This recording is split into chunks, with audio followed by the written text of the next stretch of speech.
Start to whisper. Hi, how is everyone doing? Great, great. It's quite a small crowd, which is great. I'd love to know what you do, like before I introduce myself and maybe your name and what you do, just so I know the audience that I have. Maybe you can start with it. Hi, my name is Anthony. Designer and developer. Nice. My name is Rita. Hey, my name is Dan. I'm David. Yeah? So, my name is Sheila. I'm also a developer and Jeremy. Hey, I'm here. Yeah? Hi, my name is Ashley. I'm here. Sharing designer and founder. Hey, welcome, I'm economist. Yes. Awesome. Great to know, who I'm talking to and what you're all doing. And I guess I can share. My name is Wanjiku. I call myself an ecosystem builder. And that means I try and take a system level approach to supporting people who are building new products and trying to build to innovate in Kenya, but also across different countries. So I guess with that lens, what I want to talk to you about today is getting to product market fit and customer adoption. And the reason I want to take this approach is so in the past, I'd say 5 or so years, I have been mostly on the investment side of things. So I have been an investor in early stage startups across Africa mostly, but recently I've also worked with companies in Latin America and as well as Asia. And before that, I was working in the financial services industry. So I used to work a lot with government, banks, non-bank financial institutions. And I think based on all like my journey, one thing that I've seen is because every time I'm talking to people who are building, who are developing, the first thing that comes to top of mind is, oh, how do I fundraise? How do I get money to build my product? And when, I usually ask what's the money for? Often it's, we've built this product and we think we need to market it. That's what we need. We really need to ensure that it gets to the users. And so, but I've also, because I've worked a lot with people who are building in different aspects, I have also worked with founders who've raised quite a lot of money, like $20 million plus, and they go bust, right? So the problem is, capital is important, raising money is important, but it doesn't fix adoption problems. It doesn't, if you don't have product market fit, you can fundraise, you can buy time. Yes, you can market, you can create incentives. Like, I guess in the blockchain space, you can have rewards, you can have airdrops. But if there's no retention, if it doesn't speak to the users, however much money you raise, you're gonna have to start from scratch. So that's why I'm coming in from the importance of, or a framework around product market fit and customer adoption as opposed to fundraising. I just wanted to give that context on why I'm getting into it this way. And so with that, especially when talking about building on chain, the question that I would love us to have as we are thinking about this is, how do I solve a problem that's painful enough in a way that can be adopted, as opposed to thinking first about like, how can this build on chain? Does that make sense? Yeah. And when I say this, I'm very pro Web3. I've been an enthusiast since many years now. Like, I think I first came across, I also have an economics background. So I first came across cryptocurrency through the concept of cryptonomics, which was very interesting to me. And I've been following the space quite a lot. So I am very pro Web3 and, economic freedom, and trying to get economic freedom by decentralizing money. I think money has been commoditized, and therefore it needs competition. So we have different types of money in the market. So when I say we have a problem first approach, it's not saying that, it's from a pro Web3 kind of lens, if that makes sense.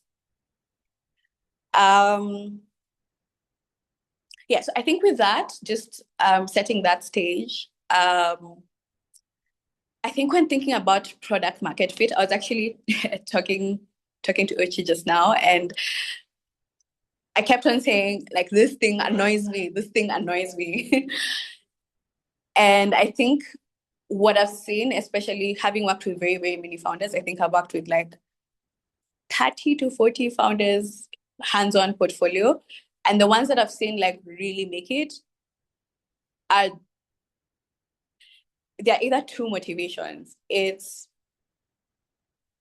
something has deeply affected you, like you've had like an experience you personally, you're just not going to let it, like you want to solve the problem for yourself, and you also don't want others to go through that same problem. Or there's something about the market, about how things are done that deeply, deeply irritates you. I think that's a really good place to start from, like problems to solve, because the building journey is very difficult. However, if you're raising money, if you're not raising money, it's a very difficult journey. So it needs to be, I know like it's important to think about the commercialization and to want making money, like how you know that you're creating value in the world. Often, not always, but often, how much commercial value you create is a good signal for that. But it's not enough to get you through that building journey. So I think, and also, so I think that having a very strong opinion on what problem you want to solve, either from personal experience or from something in the market that just doesn't make sense, I've seen works. I mean, there might be other ways of going about it, but for me, that's what I see works. And how, for the second one, in the market, that's where things like user research come in, right? So if you want to solve a problem, let's say for merchants, for instance, and you sit down with like a trader, for maybe someone who, like a retail trader, for like 3-4 days, and then you notice something about how they do their transactions, right? And you're like, I don't understand why it's done like that. So that's what I mean by like something in the market that just doesn't make sense for you. So I'm going to talk about some things that annoy me and where there's like opportunity in the financial space. And I would love to hear, especially for the people who are founders, I would love to hear what annoys you before we go into frameworks around getting to product market fit. So for me, M-Pesa transaction fees. I don't know who, bruh. That thing annoys me. Like, why are we paying almost 2% of the money, and then the less amount you pay, the more percentage you pay? That's a problem space. I cannot for the life of me understand why I still have to use an Excel sheet to manage any type of expenses. Like there is no linkages between if I have cryptocurrency, if I have M-Pesa, if I have a bank, how do I, it annoys me, right? Sorry? So that's why I'm looking Uh-huh. Right. So that's what I mean. Things that annoy you. You see. So let's say, so that's for me. Some when I talk to people who do export import, they are so annoyed about access to dollars. Like it just drives them. You can see this is such a pain point for me. Gig work. Anyone here who's done gig work? When I talk to gig workers, people who, if you're doing any work on Upwork or receiving the payments, oh my God, it's you get a fraction of what you're paid. Access to the platforms is not straightforward. Anyone who has families who are, or friends or families who are living abroad, yeah, how's that process of receiving any money from them?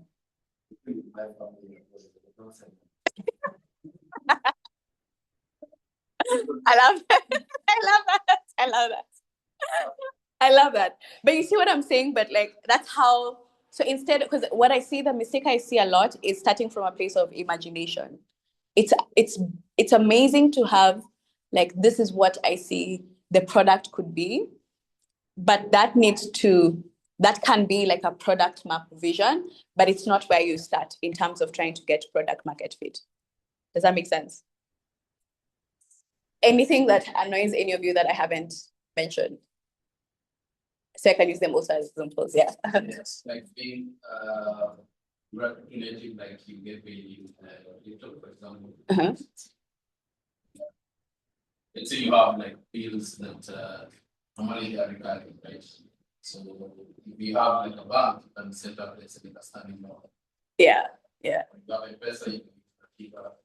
But if you're using like stable coins, sometimes you don't have that kind of experience.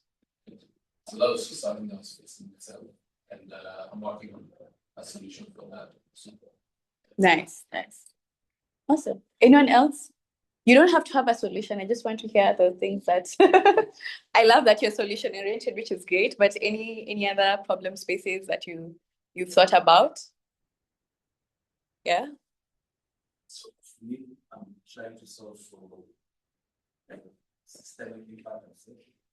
So as a citizen of Kenya, as a stakeholder, I don't know why I don't have information about this.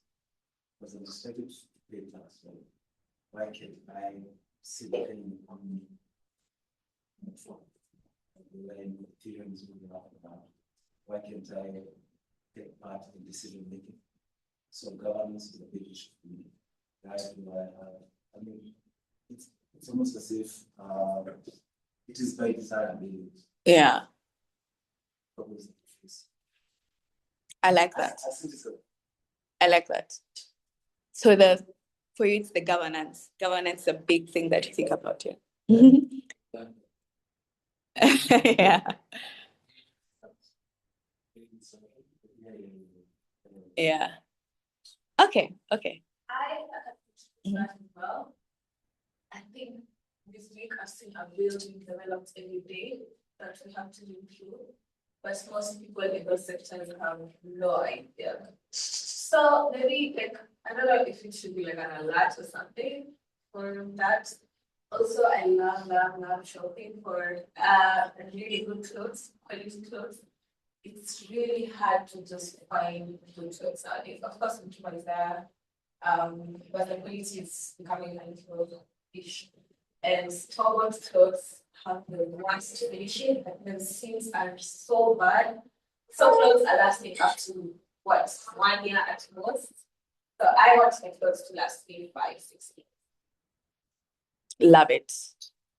So, I think starts I'm looking about grades. Speaking out big ones, that's an issue. So they're thinking about this who are coming up with jobs, people who do I'm trying to remember the team, trying to see how to help us.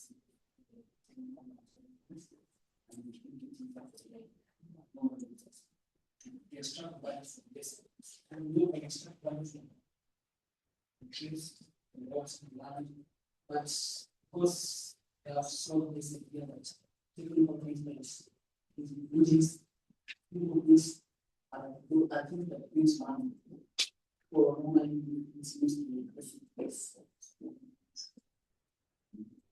I love it. Yeah. Yeah. No, it's fine. Yeah. All right. So, what annoys me is the lack of like right now we check from a public participation, like because they're trying to regulate passing regulation consumer protection and crypto. So I'm supposed to be here with some of our customers, and I'm a customer of my government, and my government can wake up one day and not account for children. So who's regulating them? Like, that's like regulation. Yeah. Accountability. Yeah. Good. Yeah. What annoys me, I believe, let me use the word the most. It's people thinking that reality is given, and the reality cannot be social business. And since I came here to talking to some people, things like that, they don't know that marriage is an institution that human beings created for other human beings to follow the way it is.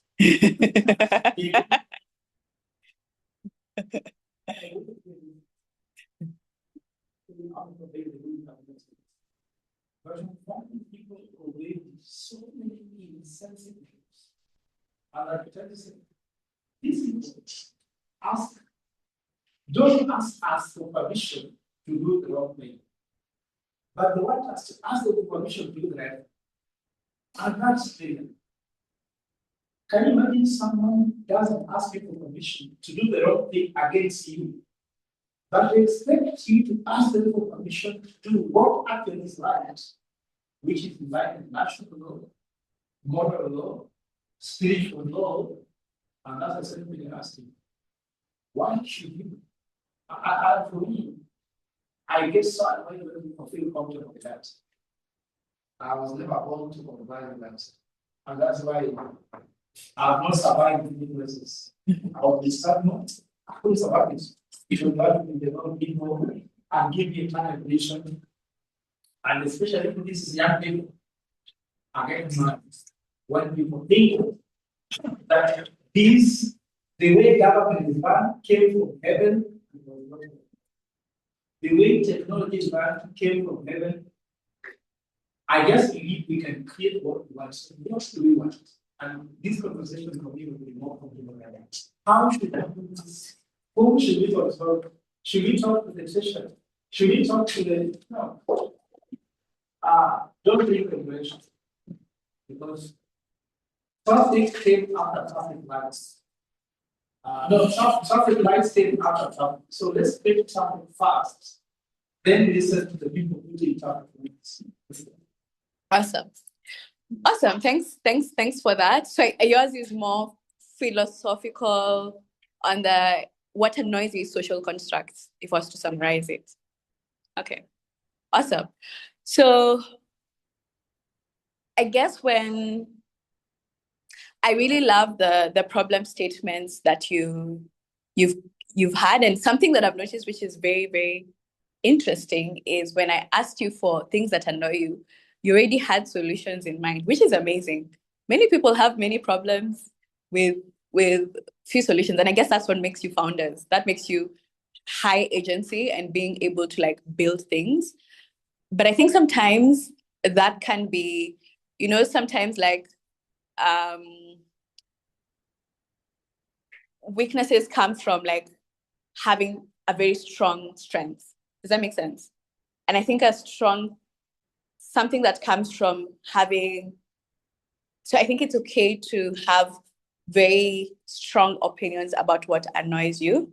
But I know you've had this, can I remember it properly? It says strong beliefs loosely held. Have you had that before? No. Yeah. So I think on the problem space, on what annoys you, it's important to have a very strong opinion for that. But on the solution space, I think that's where it's important to have strong beliefs, but very loosely held. And that's where the listening to your customer becomes super important. And it's such a paradox in the sense of, and when I talk about listening to customers, when I talk about user research, is when you're going into, let's say you're going to engage with a customer. So, given that we're in Kenya, people here are very, very polite. They kind of will never say no. If you give them a product and they're like, oh yeah, this is really cool. And then you give them a free trial. They're like, oh, that's nice. And then you come back, they're like, oh yeah, I tried, but okay, I don't know how to, like start myself. And, so I think when you're listening to customers, it needs to be filtered through the lens of, you remember the imagination that I was talking about? It needs to be filtered through that. So it's a very like fine balance. And let me give you like a practical example. Say, the example, let me not even use a blockchain example. Let me use what you said about clothes, right? So you think that clothes don't last for very long.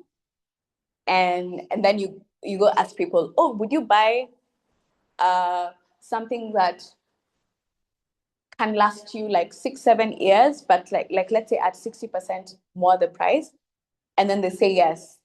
And then you go build, you go get them clothes.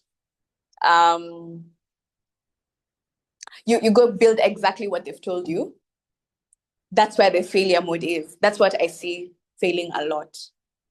And the reason is a lot of users, what they say and how they behave is very different. So when you're filtering through the feedback, so when you're getting like user research and trying to understand, where exactly, and you have this strong product vision, where exactly do I build? You're trying to listen for, what pains them. You're trying to validate, is what I have in mind, do I need to update that? Are there assumptions that I made before engaging with the users that I need to update based on what they've told me, as opposed to building exactly? Because I probably you've had this before, like if we were to listen to customers 100%, you would end up having horses with what's it called? Carriages that have like engines as opposed to cars. Yeah, faster horses. Yeah. So I think that's an important mental model to have while trying to get customer product market fit. It's a delicate balance between having a strong pain point that you deeply care about or like notice within the market, having a very strong product vision, and listening to your customers. Very, very delicate balance.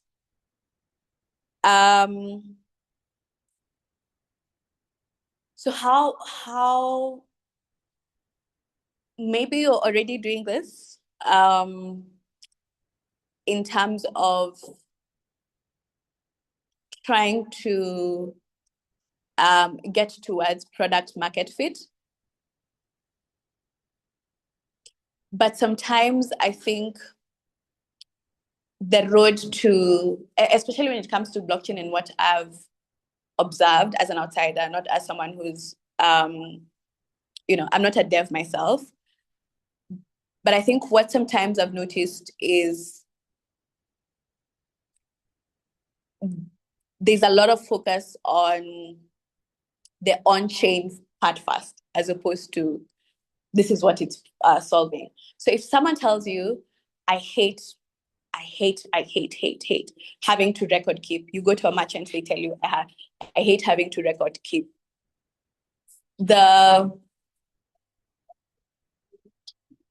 Sometimes maybe record keeping does not need to be on chain.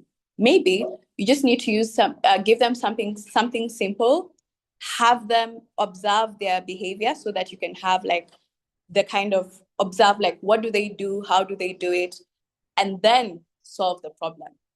So sometimes that's what I've talked about in terms of listening to the customer,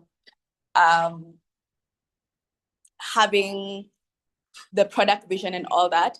It does not have to immediately translate into something on chain, because remember, you have that strong product vision, right? But it needs to be like loosely held. And the reason why I'm saying this is because, especially now that we have, for a long time, like if you go to any kind of customer, whether that's a business or an individual, it can be such a hard sell, you know, to get them even to get digital, right? But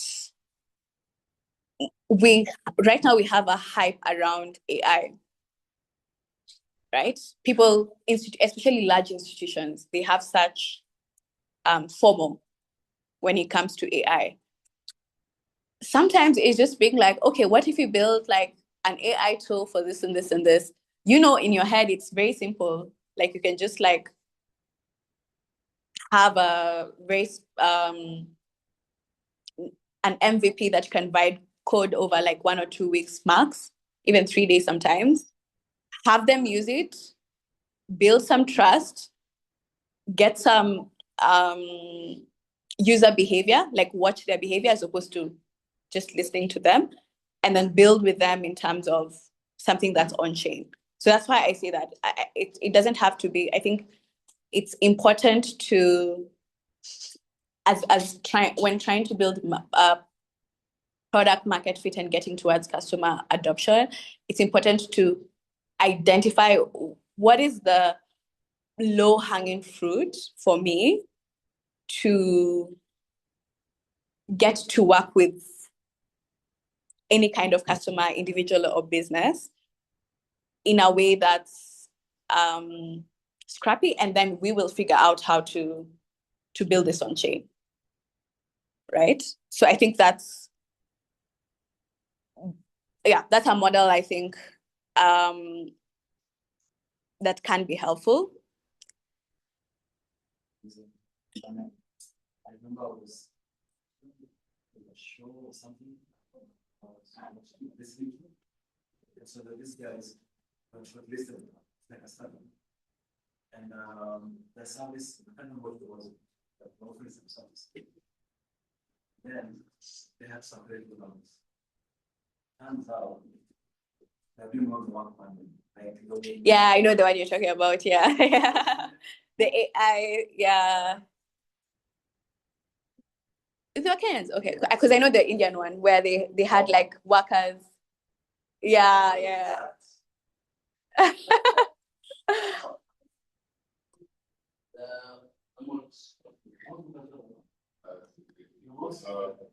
Something. It was like a whole thing. Like yes, you did it. Even Amazon. Yeah. So Yes. So there's like a human somewhere just Yeah. market, like they know that the user base in your mind, the AI is doing all this thing. Yeah. Yeah. Now you can build, and then you can also, because you have that product validation, it becomes so much easier to raise. Trust me, like if you're following investors, it's such a bad situation to be in. What you want is you want to have such good, but unfortunately in Africa, that's like outside of Africa, you can go around raising with a wait list. Unfortunately in Africa, you have to have revenue. it's important to mention that all those cases are just Yeah. Yeah, yeah. Yeah, so I think the important part there is validating the need. And so because if you're raising, let's just say let's assume best case scenario, you're very good at raising. You can really talk the talk, you can, woo investors, and you still don't have that product market fit. You'll still burn a lot of money trying to incentivize. And you can't compete with like someone like, I don't know, the big, I don't want to name names, but like who buy their customers. And often, by the way, I'll go into it a bit later, but there's this thing around educating customers. Educating customers is a very expensive way to say buying customers often, right?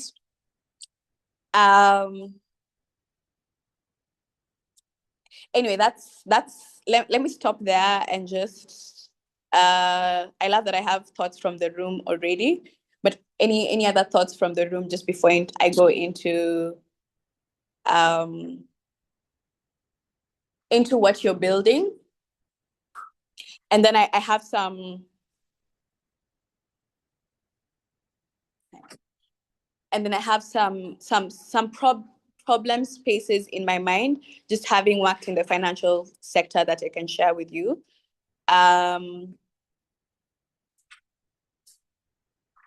Any thoughts from the room before I go on? All right. Okay.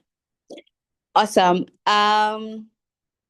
Okay, so in terms of the reason why I talk about financial services is because I genuinely think that what's interesting that you mentioned here, something I wouldn't actually have covered is the governance space, because I think that's a whole other problem space that blockchain solves for.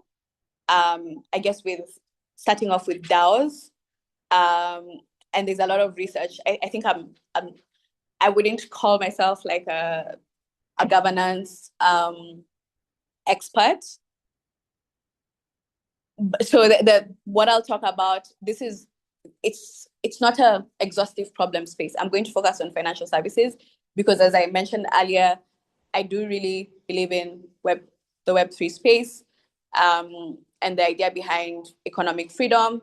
And I think what we're trying to compete against is the current financial system and improving and bringing innovation to that landscape. So in terms of and this is my personal mental model around the financial services opportunity space. it's my theory. So I'd love to, if you have any, because you've been building in the space for quite a while as well. If you have any thoughts from your side or things to add, feel free to jump in. All right. So in terms of the financial services space, I think about it in terms of 3 layers. So the first is the foundation. So I think about it in terms of like a pyramid, like this. So at the base level, we have payments and value transfer. So these are like real daily high frequency usage. And this is where actually I think the Kenyan, not just Kenyan, but emerging markets have such a competitive advantage, because a lot of the transactions that happen in the economy, both in the informal, even the formal economy, are this real daily high frequency usage. So here I'm thinking payments to merchants, P2P payments, remittances, stable coins, mobile money, basic coordinations in the payment space.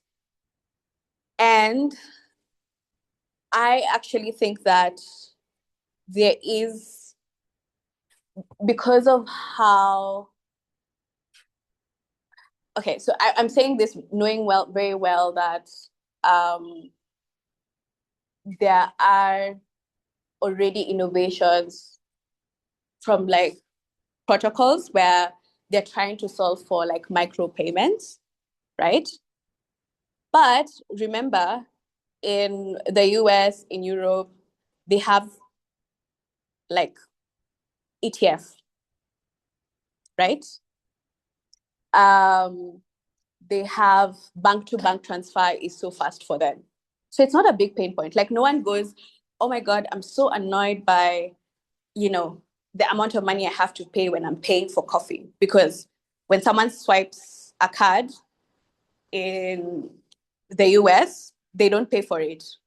They have like interchange fees internally. But somewhere in Kenya, somewhere in Nigeria, it's a pain point. Like when you're on a boda, they're like tumana ya kutoa, right? Because those micro payments transaction fees are a real big problem. So I think from a product development perspective, there is a space there for innovation in terms of micro payments. If you're thinking about like technical, like moving the needle in terms of on the technical side of things, there is a space there, and to also provide APIs for other builders, solve that problem for them. I think that's a huge space, and I'd call it like where there's a lot of volumes.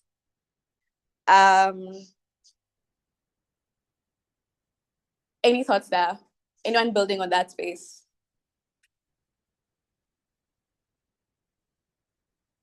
Are you building on that space? I started using someone else, Okay. but for the micro payments, that's where we are explaining. So the goal is to help you easily spend your savings and be able to track spending.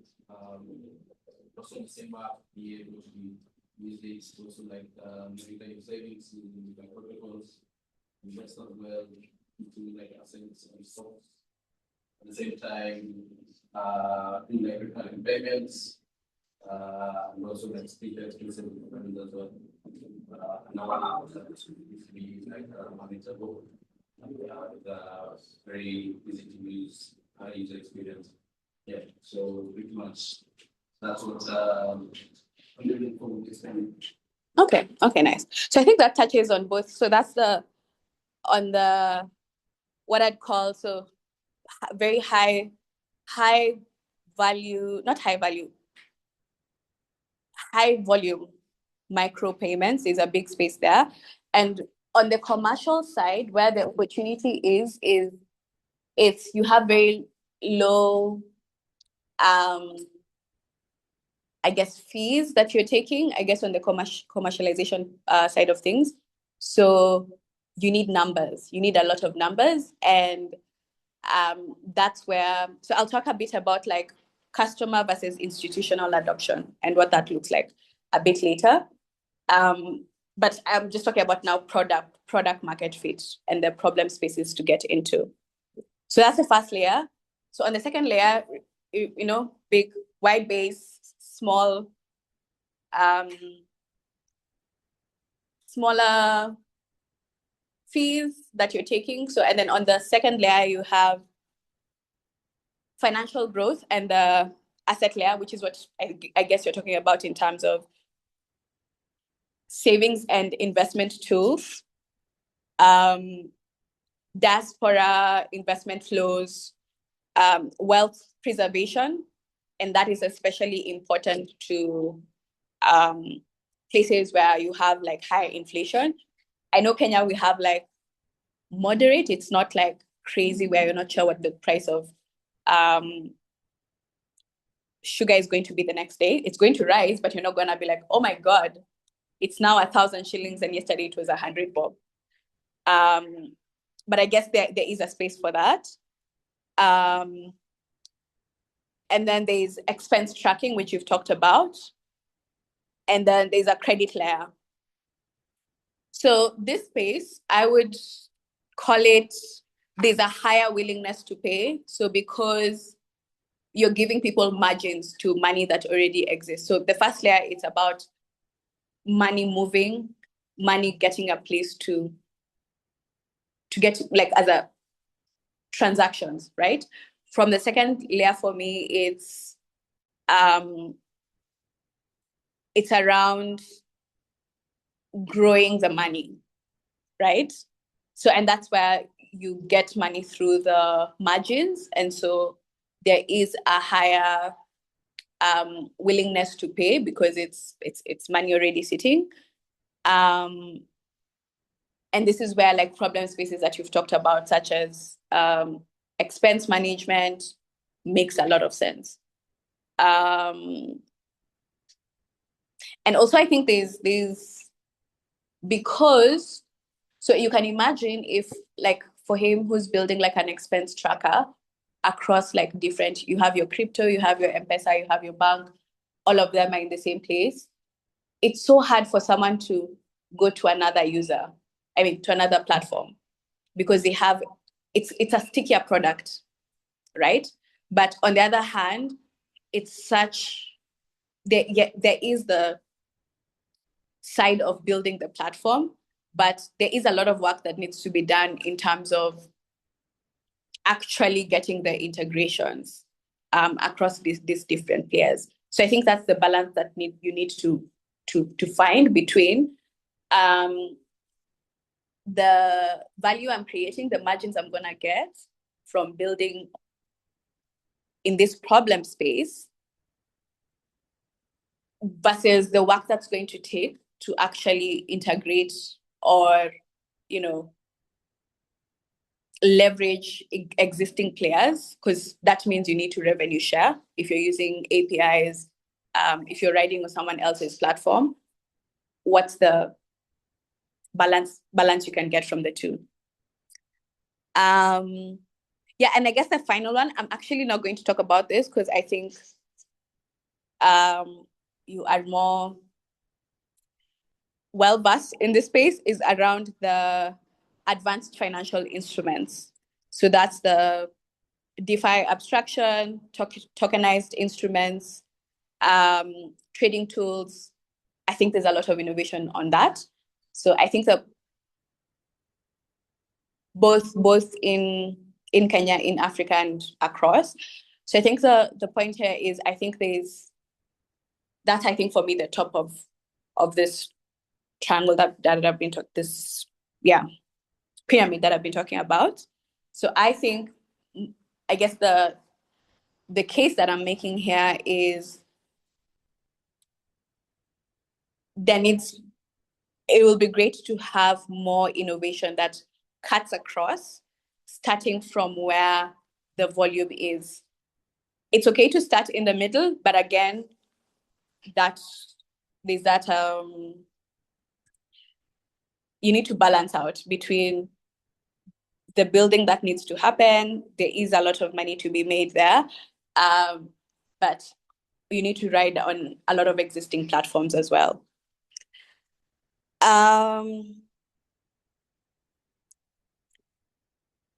Yeah, so I guess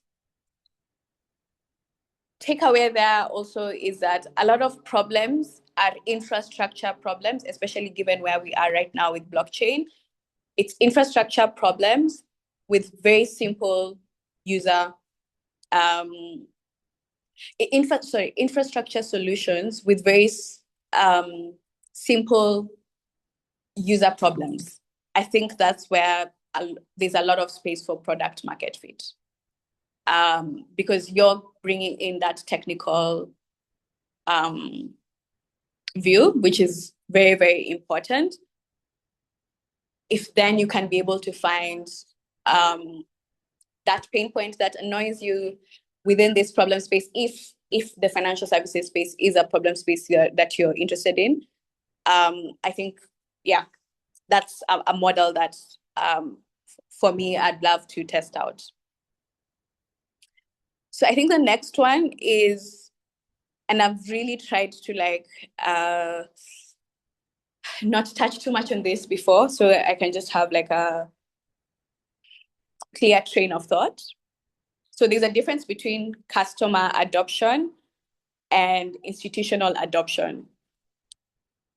So for the customer adoption, it's very simple. Like we've talked about it again, is can individuals or businesses on your platform be retained and continue using your product without giving them constant incentives?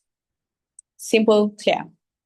If you have that, they are paying you, they are transacting on your platforms, you have product market fit from a customer adoption perspective. That's not very hard to, okay, it's hard, let me not lie. Sometimes it's hard because finding the exact solution can be tricky. But I think then the institutional, and it's what we've talked about earlier today with a vast bill, is the institutional adoption, right? That's the hard. It's so because the institutional adoption is what creates trust. I know we're very much about decentralization. There is a model where trust is created without a central entity, but we live in a society, right? So I think the institutional adoption is, given what I've built,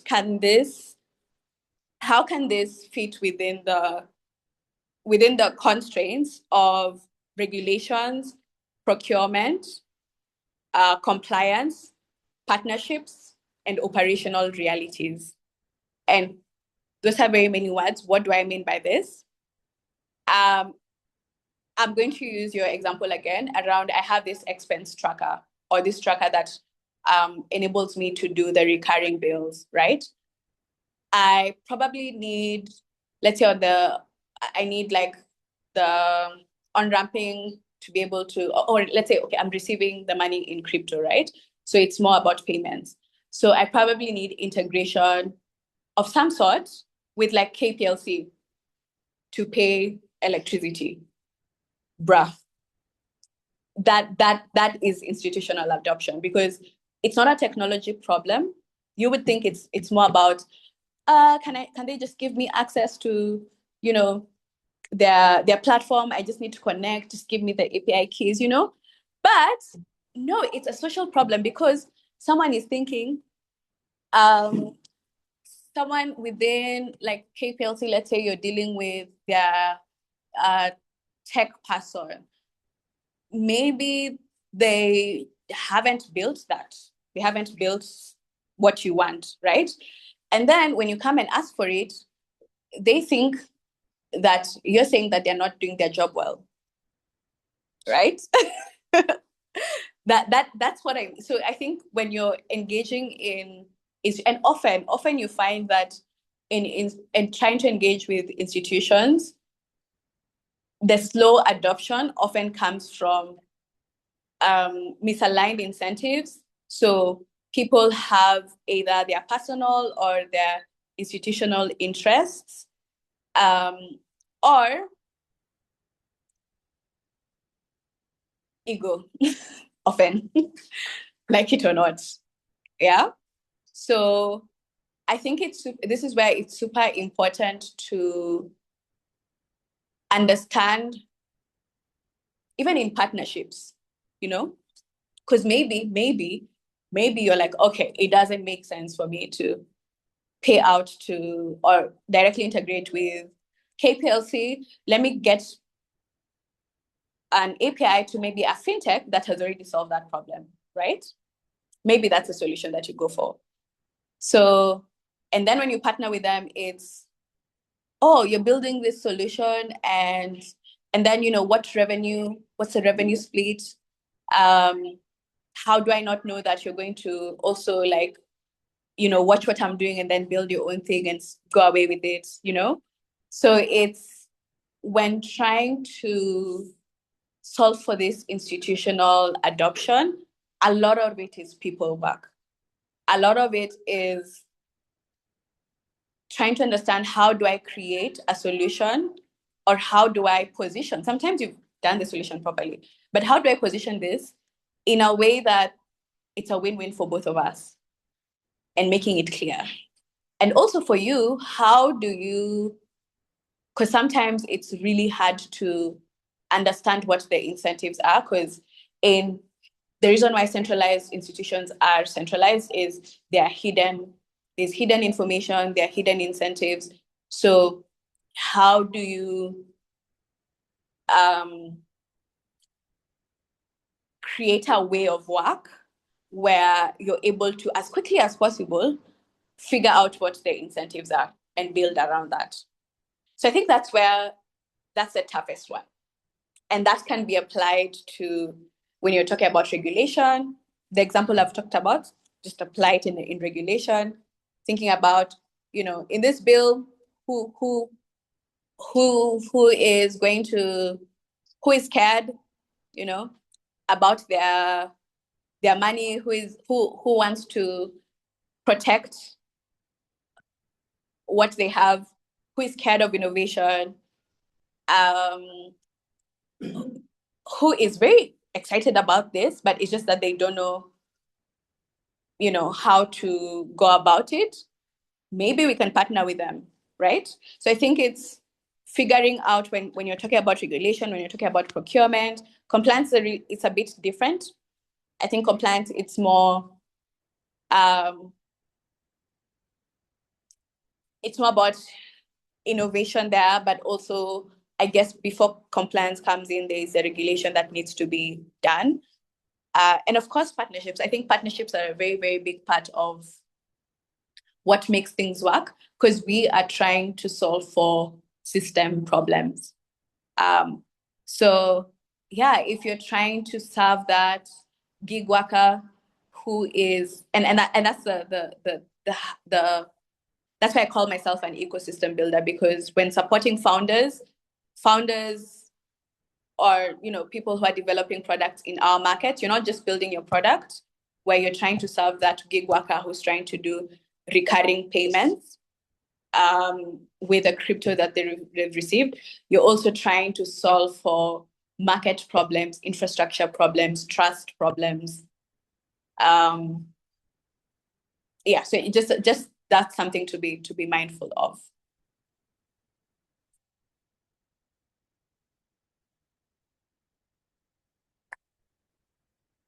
I think that's it. I think the other points you just had was, and I already talked about it, education cannot compensate for poor design.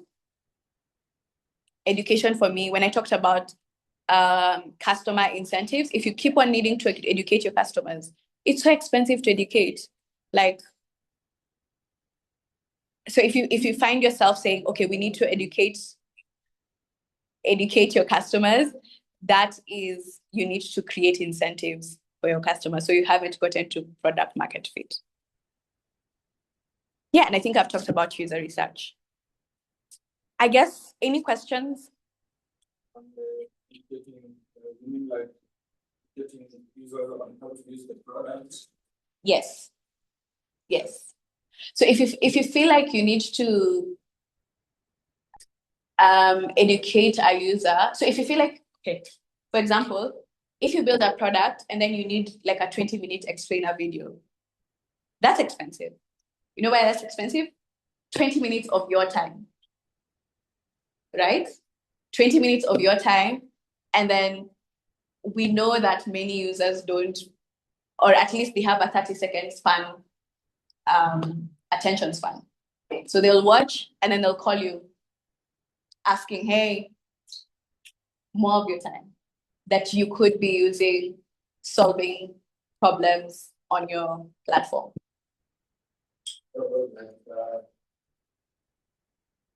M-Pesa early on used to have a lot of tutorials that teach you how to do agent transfers. Like there was a lot of building and field level.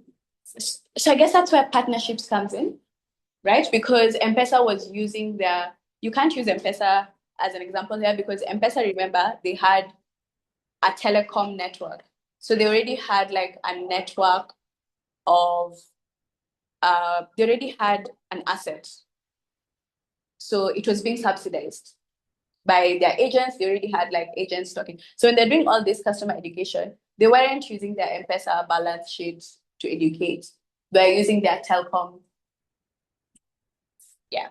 So the issue is like using your time and basically paying for the education. Yes, that's expensive for you. So if you need to have like education done, you have someone pay for it by partnering someone where you can have like a revenue split. And that even makes more sense because that partnership layer creates trust for your user. So even as they're educating them, because oftentimes when you're trying to educate, you're trying to solve for a trust issue. And solving for a trust issue with education, it takes so many years. It takes so many years and it's so expensive. So even when you go, by the way, to corporates, and they will always want to pay you for education. But that's because they know it's expensive and they're thinking about lowering their costs. And that's why they want to outsource it. So yeah, that's what I mean by. You don't mean like maybe if you go to a new dashboard application, there's usually like tutorials and guide you how to use this product. Do you mean that? No, that's fine. Will that be 20 minutes? It's like a minute at most, right? It should be, I think. If it can't take you, like if you need to, and also not everyone is your customer. Sometimes you just need to focus on your early adopters and build with them and then go into mass adoption, right? Like an example is, any of you can use Notion? Yeah? Notion is such an opinionated product.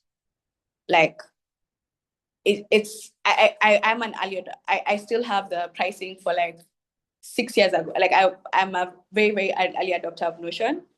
And I remember when the first time I tried it, I was like, what in the world is this? You know? Until today, when I try to onboard people on Notion, it spits some people out and it's like, it's okay. Like they have a very opinionated way of knowledge management and they have explainer videos, right? But the explainer videos, like at the beginning, it used to be like 20, because I saw them build. The reason why I'm saying I saw them like improve the product day to day. So when I started off, they had like 30-minute explainer videos. And I mean, I never went through the explainer videos. I just had what's it called?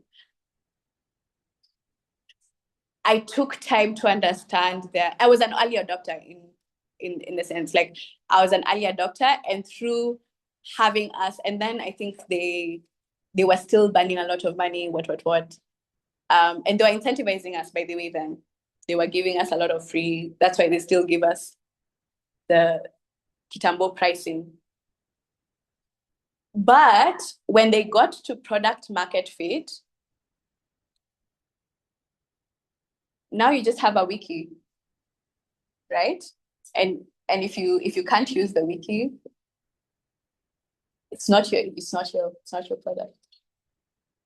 Yeah. Does that make sense? Yeah. Okay.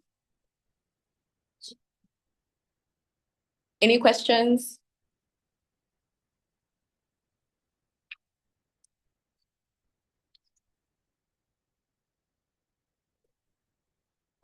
More questions? That's it. There's no go, but. All right. Thank you so much. I've been listening attentively because I can now be able to go into markets and so these guys are at different stages. So yeah, thank you so much. And I was really easy. I know he is in Spanish. So. Yeah. Yeah. He's definitely educating. Yeah. The proper incentive. Very interesting. Okay. So that's it for today. Normally we do intros for guys who it's the first time, or at least the first time to see how it is. So seeing like two faces that is of interest. I'm just going to say hello to the people.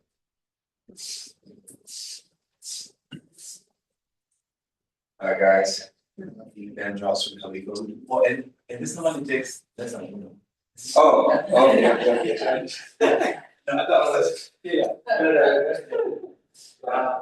So this is intro, and then guys can now like of course people are not rushing, so you guys can like hang and just catch up. Yeah, it's a process. Yeah, so Ben Joss from Calico. So we are the first ever stablecoin payroll talent recruitment in construction on the continent. And so we train talent, we outsource talent to global companies, and we also help global distributed teams pay. And that's basically what we do. So happy to be here, and thank you. It's always a pleasure. Yeah, and there's more to Vandross. He will share with you guys. He's doing like amazing stuff, and you're not married, it's just more. Yeah, I'm gonna stay here for a while. Yeah, so that's he's coming to Vandross. And then Mr. Ogora, interesting guy, been in the Budget Assets Association group, and we're now buddies about to meet. So I'll let him introduce himself. He also will spend the whole day. He has all the vision for you guys, but we only have one wish for him. So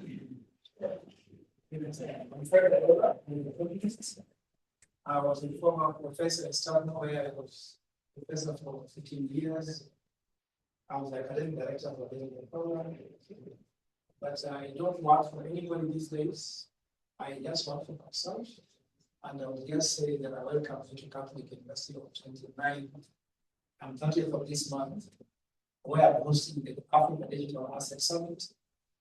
And there's a lot to do there, but I'm bringing like almost 200 CEOs from the US in this AI and Web3 space. If you know some other spaces, then Nairobi, can't just say this one. If anybody knows Bitcoin, then come. I'll bring for you Morgan Stanley Bank. I don't want to talk about that because I'm very going to share with you the invite. You just need to go in, you register, you have a QR code, and you come if you want to. But I'm sure some of you are too busy to come, so we can say that. yeah, and there's more announcements to come from him, but he will let me know when that happens. So, can you continue? Yeah. Yeah. So is this the networking part, or is this? I don't know. Oh, just this whatever. Who's building? I forgot. Who's building something in the Web3 space? Where do you go? Yeah, I'm working on that's called spending. Spending. Spending. Okay, what do they do? So, again,